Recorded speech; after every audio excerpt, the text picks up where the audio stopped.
These helmets will be making their on-the-field debut next week at football practice, but some of the players have already worn the helmets, and the reaction so far is that they're pretty comfortable.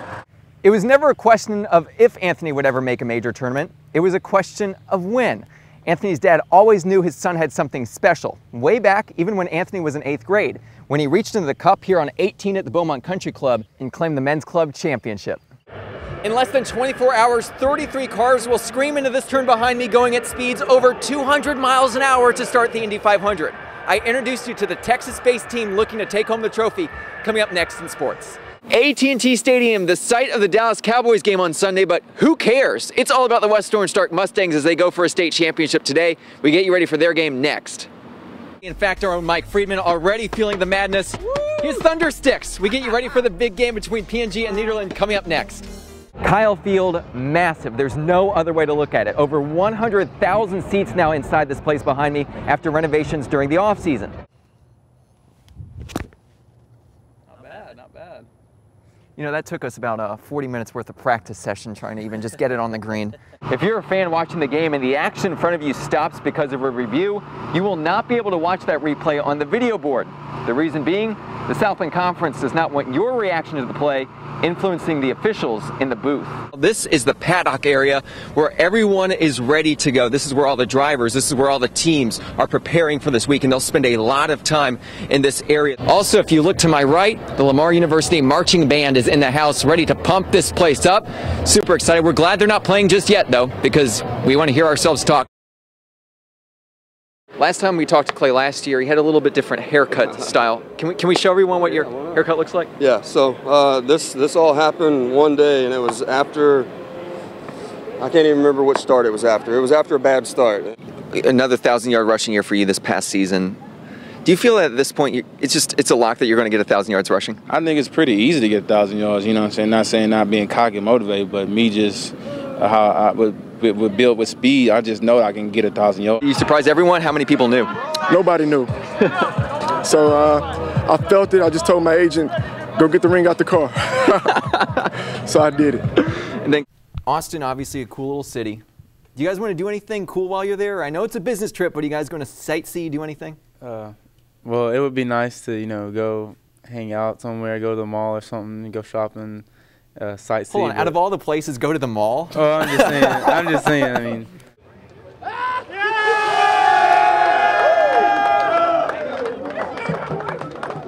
Okay, Coach. So, how's it feel? It's cold, but it's good cause. Good cause. This is a good thing we're doing. I'm glad you got us involved. Here, you get a hug. Oh no. We need to change shirts now. The countdown officially over. That's because the Bible of Texas football, this book, Dave Campbell's Texas Football Magazine, hit newsstands today. Plenty of statewide high school football predictions within these pages. So, what are they? High school basketball, District 22 5A play beginning this afternoon. Central at home against Goose Creek Memorial. The visitors showing, hey, they came to play. Isaiah Clark buries the three right off the bat. Patriots score first, up 3. But here comes Central. Ettore Wilridge answers with a 3 of his own. Jaguars back on top by 1. Yes, 1 point, Central grandmother, 1 point. This game then becomes a slam dunk contest for the Jags. Tyron Atwood, the high riser. How about that? Central leads by 3. And you think that dunk was awesome? Check out this one off the steal. Michael Jaquette, Lob City. Wilridge finishes the alley-oop on the other end. Central cruises from there. The Jaguars win 95-46. Lamar's leading scorer of the season is averaging just under 16 points a game. Fitting because his last name is 16 letters long. Here it is, Tyran Day. Well, can you say it? If you cannot, that's okay. You're in good company because a lot of his teammates cannot even say it. So let's learn how to pronounce it correctly together. The Lamar men's basketball team picking the perfect time of year to get hot, right before conference. LU on a 4-game winning streak heading into tonight's Southland Conference opener.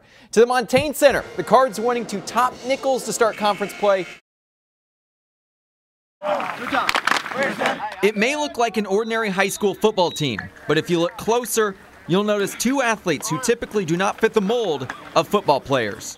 Oh my gosh, is that a girl?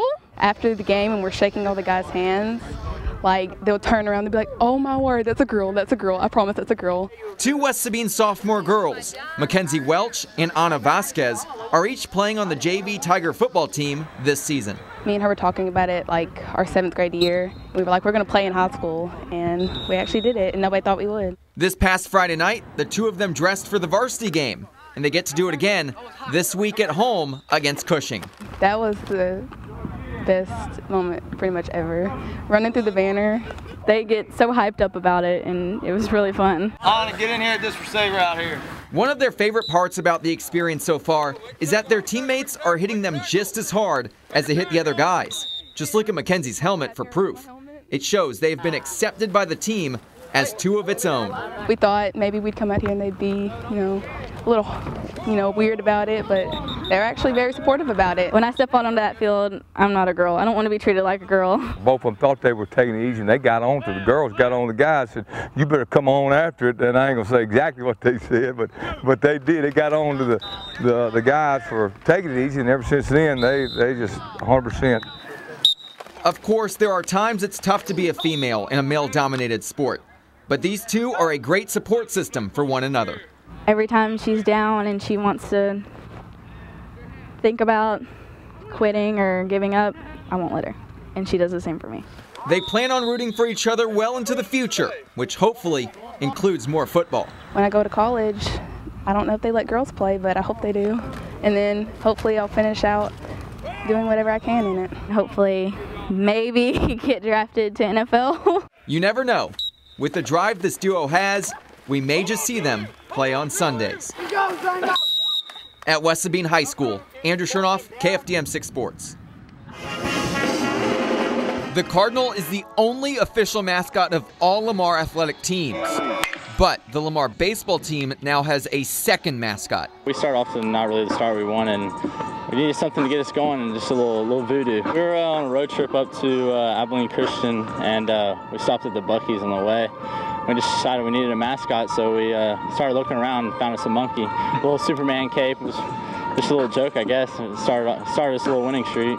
Meet Nuke, the new unofficial mascot of the LU baseball team.